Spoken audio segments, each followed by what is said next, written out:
Karena saya lebih tertarik sebenarnya mau membantu tim dari kampung saya kan, dari Waropen, Persewa. Fabiano juga pertama waktu saya minta datang ke Biak, dia banyak tanya di sana makannya bagaimana, tinggalnya bagaimana, pokoknya macam-macam.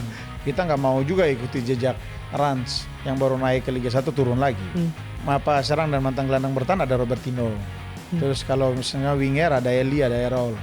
Gitu. Termasuk sekarang Kelly Schroyer juga kita proses transfer dari Persik Kediri ke PSBS. Ya kalau kita hitung-hitung Liga Indonesia ini satu musim bisa mencapai 100 miliar lah. Abel Argenares. Oh yang baru itu? Yang pernah bermain dengan Messi di Timnas U20 Argentina. Liga 2 kemarin kita sekali berangkat ke Padang, sekali jalan saja bisa mencapai 400 sampai 500 juta. Nah ini Timnas main ball position udah luar biasa. Gitu. Tinggal bagaimana Sintayong perbaiki di finishing. Ngomongin Papua ini punya bakat terpendam, bakat alami dari dunia sepak bola. Kita tahu ada Boa Salosa, ada pemain-pemain Papua yang menjadi andalan timnas kita. Nah, yang menarik adalah di Liga 1 musim 2024-2025 ini ada tim PSBS Biak dari Papua yang akhirnya mewakili Indonesia Timur di kancah sepak bola nasional. Sudah bersama saya Presiden dari PSBS Biak, ada Bang Yan Mandenas. Bang Yan, terima kasih sudah main di Liputan 6 nih Bang. Terima kasih. Bang Yan, sebelum saya mau tanya soal persiapan PSBS Biak musim ini, tolong ceritain dong gimana sih perjalanan PSBS musim lalu hingga akhirnya bisa promosi ke Liga 1? Jadi sebenarnya saya kan karena prihatin aja dengan sepak bola di Papua pasca Persipura itu degradasi ke Liga 2. Nah jadi memang saya terpaksa turun gunung lah ibaratnya, mau bantu untuk ada tim Papua yang harus naik promosi ke Liga 1 kembali. Jadi memang tahun 2022 kan saya masuk untuk menangani Persipura dengan tujuan saya mau mengangkat Persipura kembali ke Liga 1. Tapi sayangnya kan Liga terhenti gara-gara kasus Kanjuruhan. Akhirnya setelah lepas kontrak saya dengan Persipura, kemudian PSBS Biak mereka membuka diri untuk saya bisa masuk untuk membangun salah satu tim Papua yang dari Biak. Karena saya bersama dengan PSBS Biak dan target saya memang tim ini saya masuk, tapi saya ingin untuk jadikan tim ini dulu waktu 2022 kan Persipura itu saya bawa pimpin klasemen terus. PSBS Biak ini kan terancam degradasi pada saat itu. Itu di Liga 2? Di Liga 2? Ya, dan kalaupun misalkan Liga itu jalan sampai selesai, mungkin PSBS Biak degradasi ke Liga 3 karena dia papan bawah. Gitu. Nah kemudian saya mengajak Beto, saya sampaikan bahwa kamu sudah banyak bermain di tim-tim yang punya prestasi ya, kayak Persipura, Sriwijaya ya. Tapi bagaimana saya minta kamu sama saya, kita bantu PSBS Biak, kita bangun tim yang biasa-biasa saja menjadi tim yang luar biasa. Gitu. Akhirnya saya ajak Beto untuk bagaimana kita terima tantangan itu. Nah, dan Beto mau bergabung dengan saya, kemudian kita ambil teman-teman naturalisasi yang bisa melengkapi skuad tim kita. Di situ ada Osas, ada Mamado Hadibari, kemudian Dutra, ada Fabiano, Octavia Dutra ya, dengan Beto sendiri. Nah, akhirnya kita melengkapi komposisi tim kita dengan pemain-pemain lokal juga. Nah, setelah itu saya ajak semua berkomunikasi dan tujuan kita satu, pertama lolos Liga 1. Itu. Dan itu tercapai dalam satu musim. Tercapai dalam satu musim. Itu. Dan memang PSBS Biak ini kan tim yang tidak terlalu diandalkan juga ya. Itu. Tapi memang target kita adalah bagaimana kita mendorong agar ada representasi tim dari Papua yang naik ke Liga 1. Nah, sehingga pada saat kita sudah mencapai target lolos Liga 1, tapi juga mencapai target bagaimana bisa juara Liga 1. Gitu. Dan itu motivasi ekstra yang saya berikan ke pemain semua. Wah, kalau target juara Liga 1 luar biasa juga, ya. Bang Yan. Pokoknya intinya target juara Liga 2 kemarin. Oh, Liga 2 kemarin. Ya. Jadi kalau saya lihat membangun tim sepak bola ini kan butuh konsistensi kita. Dari pertama kita rencanakan apa, kita komitmen apa dengan pemain dan tim pelatih, kita harus jalankan sampai tuntas. Biak ini kan musim lalu bisa dibilang salah satu dream team. Banyak tadi Bang Ian mengatakan bahwa pemain-pemain naturalisasi yang dulunya menjadi jagoan-jagoan di Liga 1 ditarik dan akhirnya bisa membawa Biak ini promosi ke Liga 1. Apakah itu memang kunci Bang dari pemain-pemain berpengalaman ini, pemain yang dulunya mungkin menjadi andalan di Liga 1 ini yang menjadi modal utama PSBS Biak? Kalau saya lihat kan sebenarnya pemain-pemain ini kan mereka kembali kepada kepercayaan itu, kepada kepercayaan mereka terhadap manajemen itu.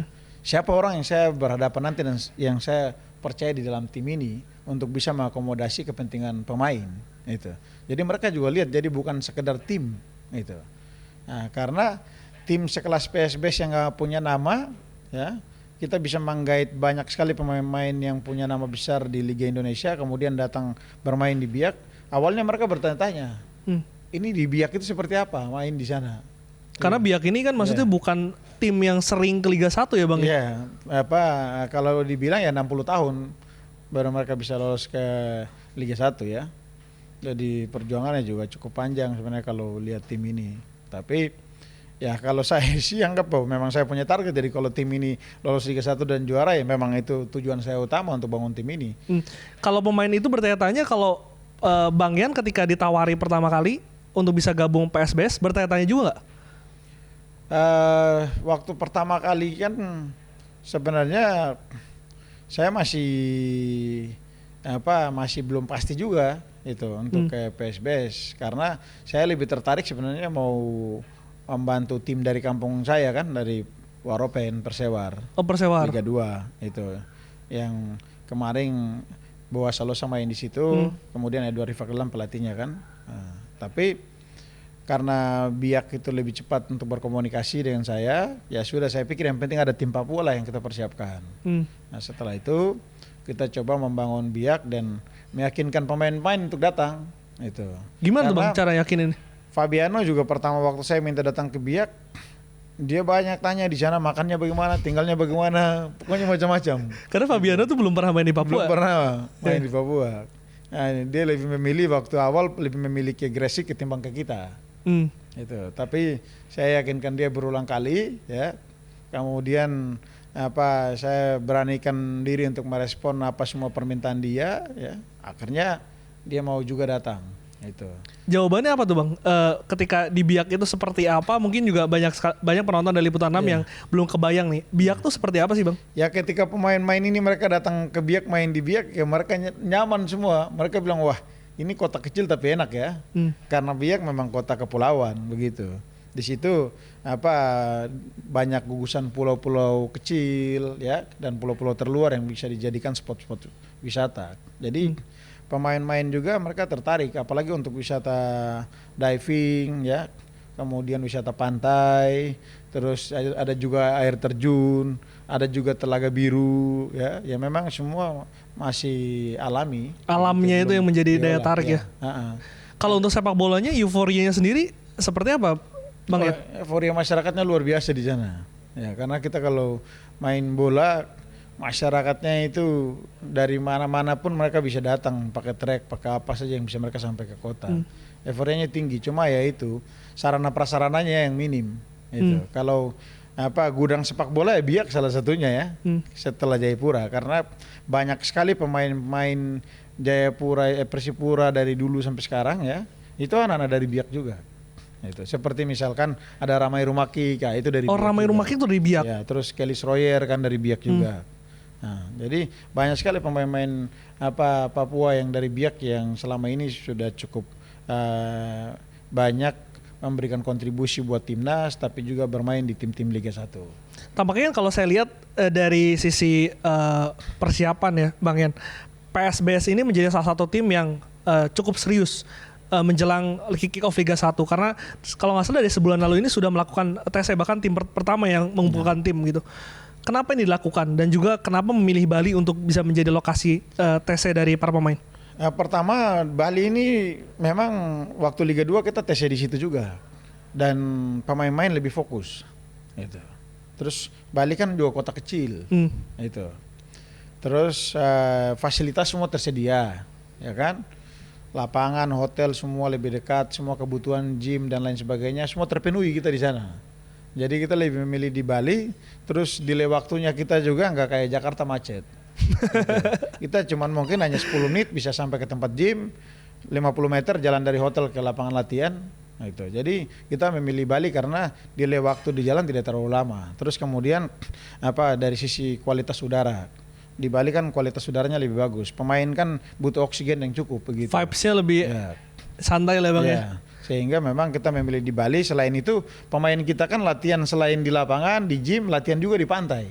Oh, oke. Mereka hampir tiap minggu latihan di pantai. Karena latihan di pantai itu kalau di Papua itu biasa ya Bang ya? Iya, di sini kan kita butuh pantai yang memang ada pasir yang mereka bisa jogging. Betul. Ya. Nah, jadi mereka latihan di pantai itu kan latihan berat. Jadi mau tidak mau kita memilih Bali sebagai tempat TC. Rencananya berapa lama tuh Bang di Bali? Mungkin selama 2 bulan kita akan TC di sana sampai dengan Liga bergulir di 9 Oh berarti 9 Agustus kick off, baru tesnya selesai. Iya, baru TC selesai. Jadi memang kita di Bali dan memang keseriusan kita membangun tim ini kan kita nggak mau juga ikuti jejak Rans yang baru naik ke Liga 1 turun lagi. Begitu. Jadi memang kita mempersiapkan tim ini dengan komposisi yang lebih baik. Gitu. Jadi memang pelatih, pemain semua juga kita cari memang yang benar-benar punya pengalaman dan konsisten. Gitu. Makanya pemain-pemain asing kita memang baru semua begitu, tidak pernah main di Liga Indonesia tapi saya bawa dari Amerika Latin semua ya. Gitu. Tapi kan kita lihat jam terbang bermain mereka ya. Ada yang pernah bermain di timnas ya. Kemudian ada yang pernah bermain di tim-tim Superliga di Amerika Latin. Nah, itu kita tarik masuk. Sebelum kita ngomongin pemain, saya mau nanya soal pelatih. Yeah. Ada Julian Schneider ya Bang ya? Juan Schneider. Yeah. Kenapa pelatih ini yang dipilih? Karena pelatih ini kan juga belum pernah mungkin melatih di Indonesia. Ya kan saya sebenarnya ada punya 2 nama pelatih yang saya coba komunikasi langsung begitu. Yang pertama kan Sergio Varias itu salah satu pelatih yang punya segudang prestasi dia di beberapa sepak bola di Asia AFC ya. Dia pernah bawa tim juara champion dari Korea ya, champion Asia. Kemudian pernah juga satu musim dengan Persija pas Covid itu dia kembali. Nah, tapi karena negosiasi kita sedikit lambat, akhirnya kita memilih Schneider gitu. Karena Schneider ya kita lihat license dia juga kan license UEFA begitu. Dia punya license UEFA dan pernah melatih Getafe, pernah juga sebagai pemain Juventus, pemain Real Madrid ya, dan dia pernah juga melatih tim yang sekelas Cordoba di Argentina, tim besar juga ya. Jadi ya kita lihat dia punya track recordnya oke lah, bisa kita bawa itu. Ternyata memang setelah datang ya pelatih punya tingkat disiplin yang tinggi untuk pemain. Itu kan ibaratnya kalau saya melihat pemain-pemain kita di Indonesia ini kan bakat-bakat alam semua. Itu beda dengan pemain-pemain di Eropa, dengan di Latin Amerika kan mereka punya akademi dari kecil ya, sudah terbentuk. Kalau kita ini bakat alam jadi kita butuh pelatih yang bisa memoles pemain-pemain kita ini. Nah, apalagi Liga 1 kan sudah profesional, jadi pelatih kita harus cari yang benar-benar punya misi dan punya visi ya buat tim, tapi juga buat pemain. Sehingga bagaimana dia membangun kualitas pemain-pemain muda ini suatu saat bisa jadi pemain-pemain yang punya talenta. Gitu. Karena bakat alam saja tidak cukup ya Bang untuk liga profesional ya, seperti Liga 1. Ya karena kita harus poles antara bakat mereka dengan kemampuan mereka juga itu kan bukan saja hanya sekedar mengolah bola dengan fisik mereka, itu tapi otak pun juga harus bekerja. Betul. Itu mentalitas mereka pun juga harus kita bangun. Nah, sehingga memang saya sengaja cari pelatih yang punya pengalaman dan jam terbang yang cukup sebagai pemain tapi juga sebagai pelatih. Di kontrak berapa musim Bang? Schneider dengan semua pemain asing kita kontrak 2 musim semua. Oh 2 musim semua. Iya, dengan target apa tuh kalau pelatih? Dengan target saya minta pelatih minimal target kita finish di peringkat terbaik gitu. Karena saya minta kita berada di 4 besar. 4 besar. Ya. Oh itu target yang cukup luar biasa Bang ya. Harus berada di 4 besar untuk musim ini tapi juga musim depan. Karena target kita minimal dalam 2 musim kalau dia bisa berikan prestasi yang baik, misalkan kita bisa juara, kita perpanjang kontrak dia. Nggak ada opsi perpanjangan. Ya. Nah, karena pelatih lisensi UEFA ini kan kontraknya juga kan tidak mudah begitu. Kontraknya juga nilai kontraknya harus standar dengan Eropa baru mereka mau kan. Ya, tapi kita mau untuk membangun tim agar bisa lebih baik, pemain-pemain muda kita juga harus bisa lebih baik ke depan. Nah, sehingga sekarang di PSBS rekrutan kita lebih banyak pemain muda ketimbang pemain-pemain senior. Pemain senior hanya beberapa saja yang mendampingi yang muda-muda ini. Karena yang muda ini kita hitung bahwa mungkin sekarang mereka usia 20, ya kemudian 21, kita persiapkan ke depan. Oh, ada plan jangka panjang yang disiapkan manajemen. Suatu saat kalau mereka di klub itu bagus, ya jam terbangnya juga oke, ya mereka bisa mengisi line up timnas Indonesia lah, itu harapan dari saya. Gitu. Bang Ian, selain dari Sneijder juga yang menarik ada nama Robertinho Pugliara dan juga ada kakak Errol dan kakak Eli di tim kepelatihan.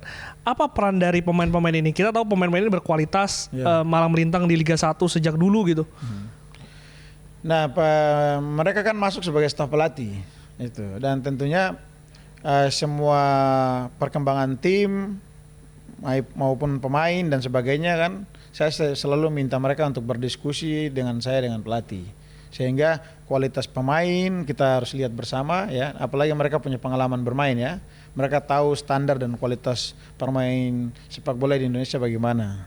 Itu terus sepak bola di Indonesia ini kan tidak selamanya berjalan mulus-mulus saja. Itu cukup strong juga ya kalau kita lihat di lapangan. Jadi memang banyak sekali saya libatkan mantan-mantan pemain yang punya jam terbang bagus seperti Errol, Eli Aiboy, Robertinho, untuk melihat kualitas dari pemain kita ini apakah sudah memenuhi kualifikasi dari line up tim inti atau tim utama yang kita inginkan di PSBS atau tidak. Artinya pengalaman yang mereka miliki itu yang menjadi salah satu modal PSBS Biak ya untuk bisa bersaing. Misalkan kalau saya butuh gelandang serang, gelandang bertahan, nah pasti saya bertanya ke mereka. Yang di situ mantan gelandang serang dan mantan gelandang bertahan ada Robertinho. Terus kalau misalnya winger ada Eli, ada Errol. Nah, mereka bisa memberikan masukan kan. Nah, jadi begitu pula dengan pemain-pemain lain yang ada di striker sampai dengan line up di stopper pun juga saya selalu minta masukan mereka. Sehingga kita tidak sekedar asal merekrut pemain, tapi pemain yang kita pilih adalah hasil pilihan bersama kita dengan standar kualitas yang kita inginkan untuk bagaimana bisa membela tim di musim ini. Itu. Artinya bukan sepenuhnya manajemen tapi juga mendengarkan bagaimana kebutuhan tim baik itu dari pelatih kepala Sneijder maupun dari pelatih-pelatih yang memang memiliki pengalaman dan juga jam terbang mengenal Liga Indonesia. Benar seperti itu yang memang kita lakukan, karena kalau kita melihat dari kacamata kita sebagai orang yang memang hobi dan gemar sepak bola saya tidak cukup. Itu, tapi minimal mereka yang sebagai mantan pemain mereka sudah bisa punya standar dari kualitas pemain yang bisa masuk dalam pilihan kita. Ada prioritas pemain lokal nggak sih, Bang In? Pemain lokal kita banyak sekali ya. Lokal tuh maksudnya pemain asli Papua? Banyak. Pemain asli Papua kita rata-rata banyak karena yang di beberapa klub-klub kita ambil semua ke PSBS. Termasuk sekarang Kelly Stroyer juga kita proses transfer dari Persik Kediri ke PSBS. Wah, ini belum resmi ya, tapi bocoran transfer nih. Iya, memang kita kejar untuk harus transfer karena kita minta yang bersangkutan untuk kembali main membela timnya. Udah sejauh mana, Bang? Untuk negosiasi kita sudah hampir mencapai kesepakatan dengan Persik Kediri. Sudah hampir mencapai kesepakatan. Wah, itu luar biasa kalau Kelly Stroyer main di Biak. Ya, kita tarik kembali lagi karena memang asalnya dia kan PSBS juga. Kalau Ramai Rumakik tuh sekarang di Persipura ya? Ramai masih di Persipura. Karena target kita Ramai di putaran kedua sudah bisa bergabung juga dengan PSBS. Oh, Ramai juga diincar. Ya, karena memang kita udah surati Persipura, sudah membangun komunikasi sampai saat ini komunikasi kita dan Persipura masih berjalan. Siapa lagi, Bang? Pemain-pemain yang berlabel timnas atau nasional gitu ya? Kiper utamanya Persipura juga kita tarik. Terus ada anaknya Ortisan Salosa yang main di Persipura, kita tarik lagi. Terus anaknya Lukas Romkabu, ya. Ini masih kita negosiasi antara kita atau Solo, tapi kita mau tarik juga ke Biak. Artinya memang ingin mengumpulkan anak-anak tanah Papua untuk bisa membela yang berbakat. Selain itu kita juga ambil juga si mantan back kanannya Rans, ya Marco Maroje kita tarik juga kembali. Terus mantan backnya Malut ya. Si siapa namanya Doni Monim, ya siapa stopernya Malut, kita tarik juga kembali ke PSBS. Kemudian mantan bek kanannya Persebaya si Cornelis Gandaimu juga kita tarik kembali ke PSBS, ya. Dan artinya berarti aktivitas transfer dari Biak ini masih terus berjalan ya? Sekarang Kita hampir close karena saya masuk ke Juli ini kan sudah tahapan latihan Tim. taktikal dan persiapan untuk game kan. Jadi kita uji coba terus. Itu nanti tanggal 17 misalkan kita uji coba dengan Arema di Bali. Terus nanti masuk Jakarta lagi kita rencana uji coba dengan Malut sama Persija. Nah, rencana juga kita atur lagi untuk uji coba dengan Persebaya. Artinya kalau komposisi tim ini berubahnya seberapa banyak Bang Yan dari juara Liga 2 musim lalu sampai hampir persiapan 80%. 80% dirubah. Iya. Karena memang kebutuhan dan ini juga beda ya Bang ya. Tim di Liga 1 memang berbeda dengan Liga 2 jadi mau nggak mau kita harus rombak total. Gitu. Modal berapa Bang? Ya lumayan lah. Lumayan tuh ya, mungkin range-nya boleh dikasih Ya tahu kalau sih? kita hitung-hitung Liga Indonesia ini satu musim bisa mencapai 100 miliar lah. Itu 100 miliar tuh transfer aja atau udah termasuk Termasuk semuanya. 100 miliar? Ya. Itu sponsor Bang? Sponsor tapi juga dari owner klub. Ada owner klub? Ya. Oke. Menarik. Bang Yan, yang menarik juga kan selain dari jersey Biak ini kan warna biru ya. Sangat kental dengan Argentina. Karena striker dan juga kalau nggak salah back dari Biak yang baru ini juga berasal dari Argentina Bang. Apa pertimbangan mengambil dua asing ini yang belum pernah ada pengalaman di Indonesia? Yang pertama kita butuh stopper yang memang fighter itu. Dan Julian Velasquez ini memang saya bawa dari Liga Bolivia itu karena memang dia salah satu stopper terbaik di tahun 2023 untuk Liga Bolivia. Itu. Jadi saya bawa dia dari sana. Kan kebetulan klub mereka ini kan ada 4 pemain yang kita bawa dari satu klub yang sama dari Julian Velasquez kan. Oh, ada 4 pemain yang dibawa. Ada 3 pemain. Paketan berarti? Ya, ada paketan. Jadi ada Julian Velasquez, ada Machado yang gelandang serang, kemudian ada Esparza. Itu. Nah, kita bawa dari satu klub itu karena memang klub mereka pada saat ini sebenarnya lolos karena musim lalu mereka juara.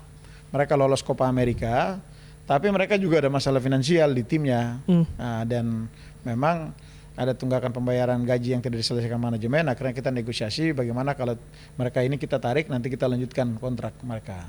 Sudah setuju. Akhirnya kita bawa ke PSBS. Itu tadinya mereka juga ragu-ragu untuk datang. Mereka main di PSBS itu mereka banyaknya termasuk pelatih. Interviewnya banyak sekali ke saya. Apa pertimbangan? Tanyain latih di mana, main nanti di mana, pesawatnya gimana, tinggalnya di mana, semuanya. Makannya gimana, semuanya saya jawab. Itu. Termasuk saya suruh ajak meeting dengan mereka untuk yakinkan mereka datang. Setelah mereka di sini ya sedikit demi sedikit kita penuhi kebutuhan mereka supaya mereka bisa nyaman dan mereka bisa beradaptasi dengan suasana kita di Indonesia kan.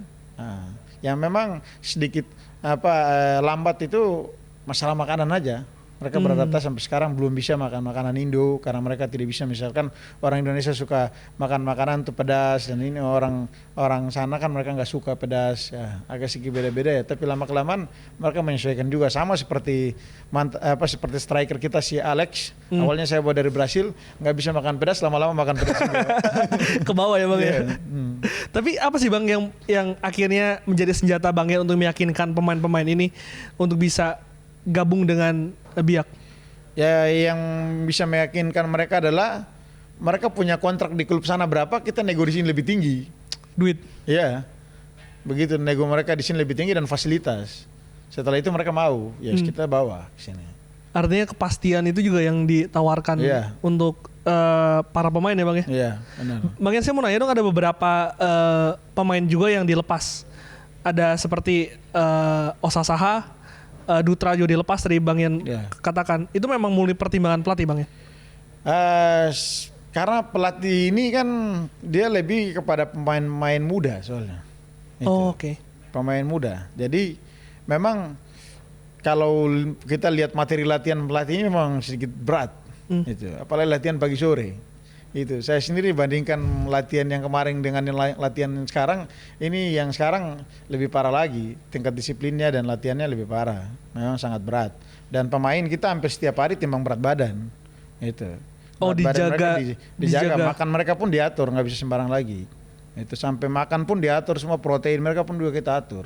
Itu yang Abang bilang katakan perlu pelatih yang mengerti sampai segitunya ya untuk bisa menyiapkan ini sebagai tim yang profesional Bang. Dan mereka sebelum pergi ke lapangan tiap hari timbang berat badan.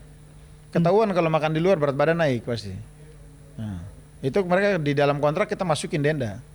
Oh, masukin denda? Iya. Berapa tuh Bang denda kalau misalkan melanggar? 200.000 kalau berat badan naik. Tapi memang disiplin itu yang justru harus dilatih untuk pemain-pemain lokal kita. Benar, jadi berat badan mereka kan kita kurangi sampai harus mencapai ideal yang diinginkan tim pelatih. Kan kita punya tim pelatih kan ada pelatih fisik dan juga ada asistennya, terus ada staf pelatih yang memang khusus untuk maintenance pemain. Itu. Jadi pemain kita itu setiap pagi mereka sebelum pergi latihan tim berat badan. Itu. Setelah itu berat badan hari ini dicatat, nanti besok mereka tim berat badan lagi cek. Itu. Berat badannya harus berkurang terus sampai mencapai ideal yang diinginkan. Kalau naik ya berarti pemain yang bersangkutan yang dikasih ekstra. Itu latihan. Di lapangan latihannya. Kalau untuk penyerangan sendiri berarti akan tetap mengandalkan Beto dan Alexandro. Striker kita kan ada Abel Argenares. Oh, yang baru itu. Yang pernah bermain dengan Messi di timnas U20 Argentina. Itu benar, Bang? Iya. Pernah bermain satu tim. Bermain satu tim di Messi di timnas Argentina U20 ya dulu. Ya. Terus kita tarik dia masuk kan, dia main di klub Super League Argentina. Kemudian pindah lagi baru kita tarik dia ke PSBS. Nah, pertanyaannya Bang, kalau tadi Bang Yan mengatakan dalam satu musim nih butuh 100 miliar ya. Kalau untuk transfer budgetnya Biak dengan mendatangkan pemain yang tadi mantan rekan Messi dan lain-lain butuh berapa, Bang? Berapa dana yang disiapkan? Ya pasti kita bisa mencapai 40 sampai dengan 45 M untuk total pemain semua. 40 miliaran. Ya, sampai 45 M untuk total pemain semua kontrak satu musim. Dan itu baru satu musim ya. Itu baru satu musim? Ya, satu musim total pemain. Jadi kalau mereka kan kita kontrak 2 musim semua. Ya. Jadi kalau 2 musim ya sekitar 80 miliaran. 90 M bisa. Bang Yan, PT Liga Indonesia Baru kemarin juga sempat mengeluarkan kebijakan yang baru musim ini, yang dimana membatasi adanya transfer budget ya, jadi 50 miliar maksimal satu musim. Itu menurut Bang Yan perlu nggak sih, dan juga apakah menguntungkan untuk pihak klub, terutama manajemen? Ya, walaupun mereka batasi transfer budget, tapi kan itu sifatnya cuma administrasi doang, begitu. Jadi kalau cuman batasi seperti itu, administrasi doang mah klub juga bisa bikin, transfernya bisa lebih dari 50 M juga bisa bikin laporannya 50 M, begitu. Karena memang transfer di Indonesia tuh memang tidak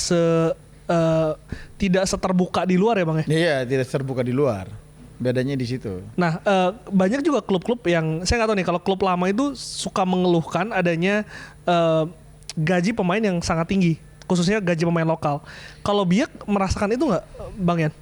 Ya, kita rasa juga karena kadang-kadang tuntutan permintaan pemain lokal juga lebih tinggi daripada pemain asing. Itu. Nah, ini juga salah satu strategi Pak Erick Thohir untuk bagaimana bisa menekan, karena kebanyakan ini kan yang pegang pemain ini rata-rata agen. Nah, agen-agen ini yang kadang-kadang ngambil fee-nya terlalu tinggi, terlalu besar. Itu. Jadi makanya karena fee-nya terlalu besar menimbulkan kontrak pemain itu jadi tinggi. Itu. Nah, tapi kalau seandainya agen fee-nya itu lebih kecil atau diatur, minimal misalkan agen fee 5% ya rata-rata. Mungkin kontrak pemain bisa ditekan juga. Itu. Artinya itu kuncinya di agen fee-nya. Iya. Nah, kalau Bang Yan solusinya sendiri seperti apa? Apakah salary cap yang harus diajukan atau agen-agen ini yang seharusnya dicoba dinegosiasi oleh ditertibkan. Agen-agen ini kan terlalu banyak, harus ditertibkan. Yang terregistrasi di PSSI siapa, yang terregistrasi di FIFA siapa.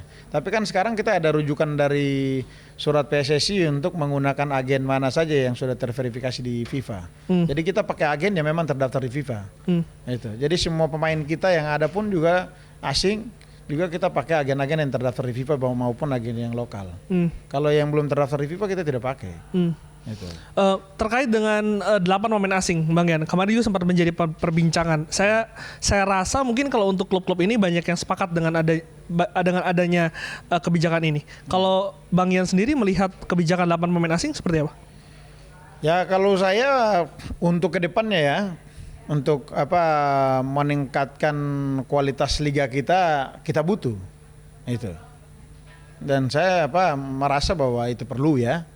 Tapi sekali lagi bahwa sifatnya jangka pendek, jangan sampai jangka panjang kita pakai. Untuk saat ini perlu. Untuk saat ini perlu untuk meningkatkan kualitas sepak bola kita di Indonesia khususnya Liga 1. Sehingga pemain-pemain lokal kita juga akan mempersiapkan diri untuk bagaimana bisa bersaing dengan kualitas pemain asing yang ada. Itu.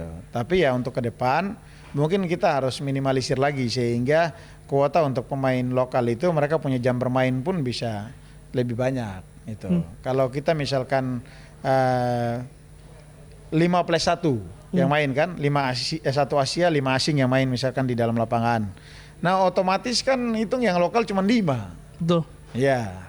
Nah, itu harus kita pertimbangkan juga ke depan. Supaya nanti suatu saat minimal jangan sampai 5+1. Itu. Tapi kalau bisa 3+1. Ya. Supaya yang lokal mungkin lebih banyak. Itu. Jadi kalau PSBS Biak akan memenuhi kuota itu nggak 8 pemain asing? Kita udah punya 8 pemain asing sekarang. Oh sudah terpenuhi 8 pemain asing. Oh terakhir tuh yang dari Jepang itu ya? Yang mantan pemain Persipura ya Bang? Bahkan kalau mau tambah lagi kita tambah lagi sebenarnya. Oh ini menarik juga nih. Kalau untuk home base Bang Yan, kita tahu kalau Papua itu kan secara mungkin kalau saya lihat tiket pesawat nih dari Jakarta ke Papua itu kan sangat-sangat mahal. Home base-nya akan tetap di Papua, Bang Yan? Nah ini yang saya lihat masih minim di kita di Indonesia. Seharusnya pemerintah itu punya apresiasi yang lebih lewat federasi, ya kan? Jadi federasi sudah harus memberikan apresiasi buat tim-tim yang promosi dan juara. Itu misalkan sekarang nih PSBS Biak Semen Padang Malut, kita promosi dan juara masuk ke Liga 1. Itu harusnya diberikan apresiasi berupa misalkan pembangunan sarana prasarana, karena sepak bola kan bagian daripada kita mewujudkan pertumbuhan ekonomi di daerah dengan pengembangan UMKM di daerah. Selain itu sepak bola juga bisa menjual potensi-potensi daerah lain yang bisa diadopsi, misalkan pariwisata, ya, kemudian potensi lain perikanan, ya, pertanian. Itu kan kita bisa promosi juga lewat event-event sepak bola kan. Nah ini yang menurut saya pemerintah belum bersinergi dengan federasi untuk membangun konsep ini. Itu konsep ekonomi yang mulai kita kembangkan melalui olahraga sepak bola. Karena itu di luar sudah berjalan ya Bang ya? Sudah berjalan. Kita harus bisa ke level sana. Iya, karena kita ini kan mengarah ke industri sepak bola. Industri sepak bola itu kan berarti dampak ekonominya kan harus kita pikirkan begitu. Maka kita join dengan banyak pihak juga termasuk juga pemerintah, ya. Itu juga penting kita lakukan untuk bagaimana misi pemerintah di daerah itu apa. Nah, kita membantu support juga lewat industri sepak bola. Koreksi sih kalau saya salah ya Bang ya. Tapi kan selama ini antara federasi dan juga pemerintah ini kadang tidak akur. Yang saya tahu tuh mungkin eranya Pak Muhammad Iriawan yang bersinergi lah. Dan sekarang Pak Erik dan Pak Jokowi pun bersinergi dengan pemerintah bersinergi. Apakah itu yang diharapkan khususnya nanti di pemerintahan selanjutnya ini harus ada sinergi itu, dukungan dari pemerintah pusat? Kita berharap Pak Erik ketua federasi saat ini bisa banyak sinergi yang dibangun dengan pemerintah dan banyak terobosan baru yang bisa dilakukan untuk daerah-daerah 3T seperti kita di Papua juga. Itu. Selain misalkan ada tim promosi, ya. Kalau saya lihat kan seperti Malut sama PSBS kan lolos Liga 1 tapi kita nggak punya stadion dua-dua.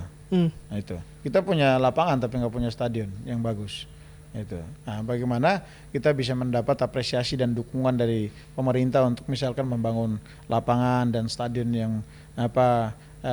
tidak usah terlalu bagus tapi memenuhi standar Liga 1 sehingga kita bisa kembali bermain di markas kita lagi. Karena memang banyak sekali pengelolaan dari stadion ini pun yang masih berada di bawah pemerintah daerah, yang seharusnya juga bisa dibantu ya Bang ya. Bang Yan, tolong gambarkan dong gimana sih infrastruktur di Papua khususnya stadion sepak bola itu seperti apa? Kalau sekarang kan stadion sepak bola yang memenuhi syarat cuma di Jayapura saja. Mandala sama sama Papua Bangkit. Papua Bangkit. Ya, dua itu. Jadi mau nggak mau semua tim-tim dari Papua misalkan yang lolos ke Liga 2, Liga 1 harus main di Jayapura. Itu. Kalaupun main di home-nya sendiri pasti fasilitas pas-pasan. Itu. Kalau dari Biak ke Papua itu berapa lama sih Bang? Biak ke Jayapura sekitar 1 jam lah. Oh 1 jam. Ya, Darat itu? ya, udara. Oh udara, 1 jam udara. Karena itu kepulauan, hanya bisa kapal yang udara. Oh itu oke. Iya. Oke. Jadi waktu kita masuk juga main di Biak kan kita benahi stadion sendiri. Kita benahi juga lapangan sendiri, baru kita bisa pakai main home base di situ untuk Liga 2. Nah sekarang Liga 1 ya kita berharap ada dukungan pemerintah buat tim-tim yang berprestasi, ya kan. Itu kalau saya lihat kan sekarang kan yang baru disupport kan Semen Padang. Nah tinggal bagaimana Malut sama PSBS disupport lagi lah, begitu supaya 3 tim yang promosi ini bisa diberikan fasilitas yang sama. Itu. Dan saya yakin kalau ada standarisasi pemerintah seperti itu, pasti tim-tim yang di bawah pun akan bersaing untuk bagaimana bisa naik ke Liga 1 sehingga mendapatkan fasilitas yang bagus. Karena memang infrastruktur itu jadi salah satu kunci pembinaan dan juga kemajuan sepak bola kita ya. Sepak bola kita karena sekarang kita lolos, tapi kalau kita tidak main di home kita ya ngapain juga ya. Betul. Nah, itu. Nah sama kayak sekarang banyak tim-tim yang sekarang akhirnya memilih bermarkas di Pulau Jawa. Jadi musafir ya Bang ya? Iya, itu. Akhirnya seperti Barito saja kan bermarkas di Jogja. Nah ini saya pikir terus biaya sewa stadion juga harus diatur, begitu. Biaya sewa stadion harus diatur, standarisasi dari federasi harus mengatur itu, begitu sehingga standarisasi jangan sampai terlalu mahal. Padahal stadion dibangun untuk sepak bola, tapi malah sepak bola dikasih harga sewa sama seperti orang konser, kan beda dong. Iya. Itu kan aku lihat seperti sekarang JIS dengan GBK kan harganya kan nggak masuk akal. Berapa? Ya kalau saya dengar-dengar sih ya di atas 1 M sekali pakai. Oke. Itu. Makanya Persija saja sampai nggak main di stadion yang ada di Jakarta karena biaya memang kosnya sangat tinggi. Ya tim sepak bola 17 kali sampai 18 kali pertandingan kalau dikasih dengan harga segitu ya keluar duit 18 M, terus duit mana yang mau bangun klub, sedangkan sekarang klub semua pembiayaannya mandiri. Itu. Jadi saya pikir ini juga harus dipertimbangkan sehingga stadion kalau untuk olahraga itu ada klasifikasi khusus begitu yang diberikan supaya sewanya lebih rendah. Kalau tadi Bang Gian mengatakan pembiayaan mandiri, saya membayangkan kalau dulu kan Perseru-Seru itu kalau away itu paling jauh ke Aceh. Berarti kalau sekarang itu away-nya PSBS Biak akan away paling jauh ke Padang. Ya. Nah itu gimana Bang mengantisipasi away-nya PSBS Biak ini memakan biaya logistik atau transportasi yang akan sangat tinggi gitu Bang? Ya memang kita sudah itu konsekuensinya. Itu sudah masuk perhitungan? Untuk biaya paling tinggi kita, cost paling tinggi kita nanti di tiket dengan operasional hotel untuk main away. Dan itu pasti tinggi. Karena Liga 2 kemarin kita sekali berangkat ke Padang, sekali jalan saja bisa mencapai 400 sampai 500 juta. Sekali jalan? Sekali jalan. Satu tim. Luar biasa ya? Iya, jadi kalau pulang pergi ya sekitar angka 1 M lebih ada untuk tiket doang. Berarti ini modal sepak bola kita ini dengan negara sebesar ini besar juga ya Bang? Sangat tinggi. Itu. Dan itu makanya diharapkan adanya bantuan dari pemerintah. Ya, sarana prasarana kan nggak mungkin lagi klub bisa bangun kalau dengan kebutuhan tim yang cukup tinggi seperti ini.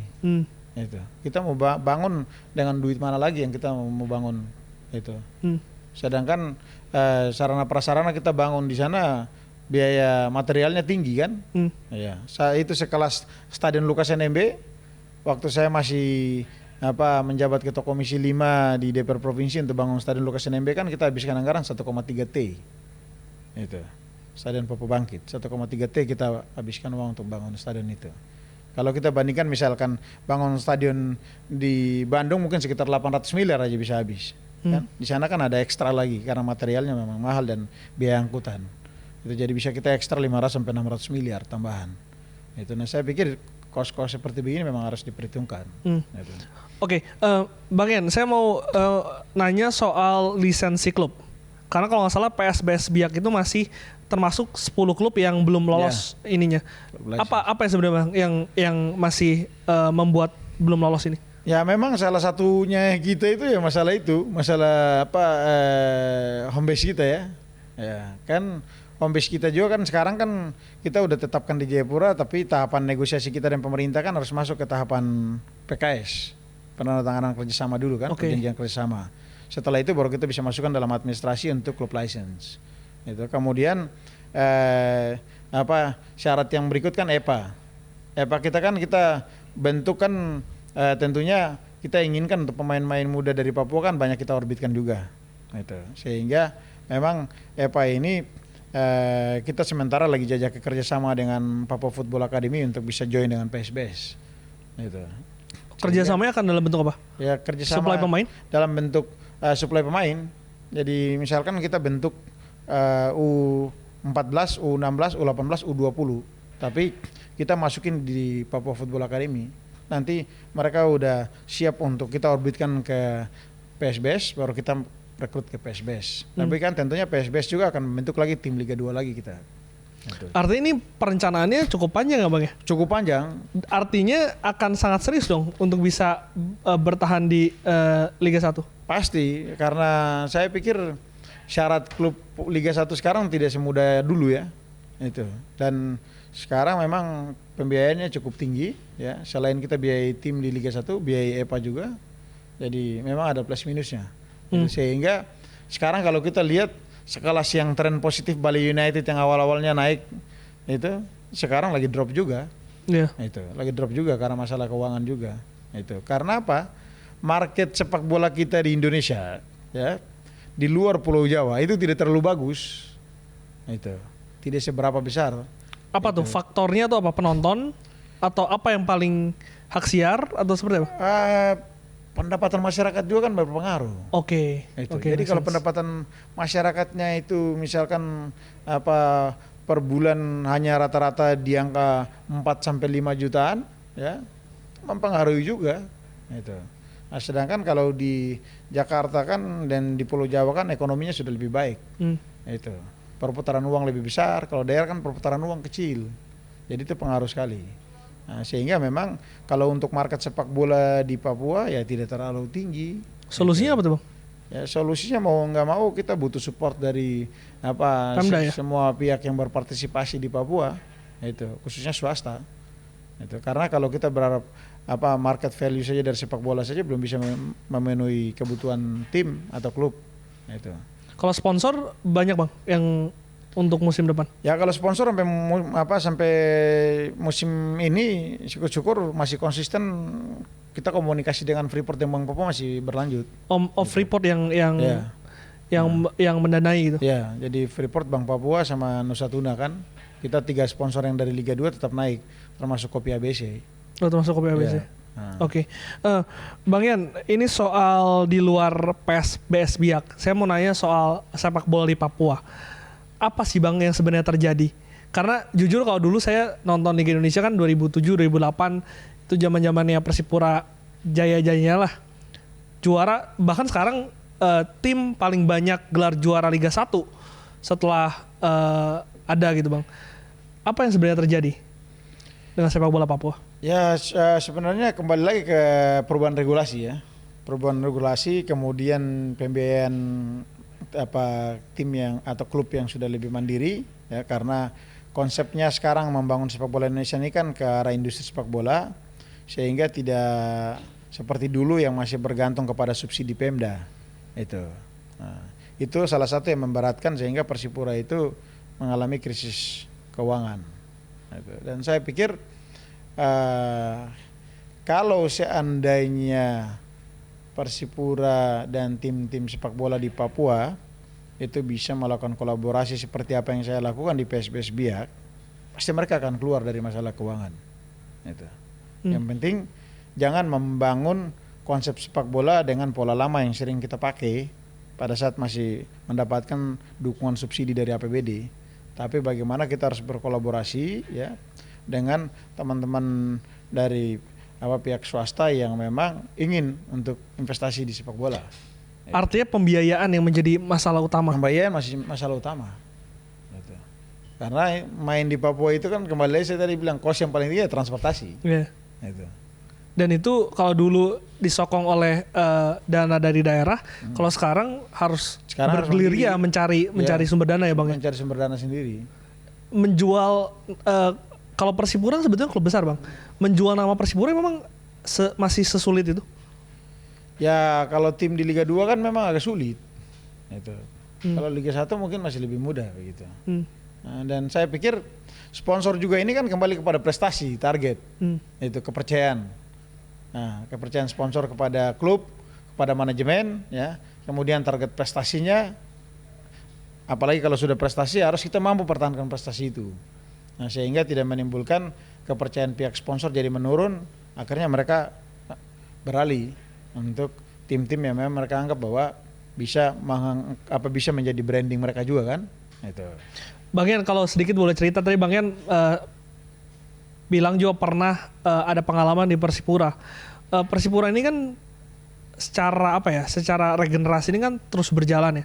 Dulu mungkin ada zamannya Jack Comboy, ada Edward Ifak Dalam, ada Ortisan Salosa, Boa Salosa, sampai ke Ian Kabes, mungkin terakhir Emmanuel Wanggai. Tapi sekarang jarang gitu Bang. Mungkin terakhir ada Ramai Rumakik yang masuk ke kancah nasional. Itu kenapa Bang regenerasi di Persipura itu tidak jalan?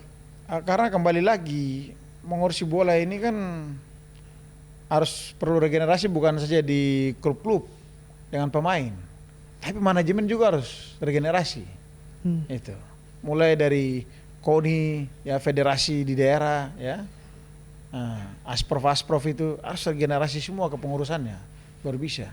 Kalau masih didominasi orang-orang lama, ya masih pakai pola pikir yang lama juga mengurus sepak bola, yang nggak bisa. Ketika sekarang liganya sudah dibawa ke menuju industri ya Bang? Iya, nah itu. Jadi saya pikir itu pengaruh juga.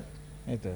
Jadi harus menempatkan orang-orang yang punya relasi dengan pemerintah, relasi dengan pihak swasta, sehingga itu bisa mempermudah dan menjembatani komunikasi antara federasi di daerah dengan klub, dengan pihak swasta, untuk bagaimana membangun konsep olahraga sepak bola di daerah itu bisa lebih berkembang.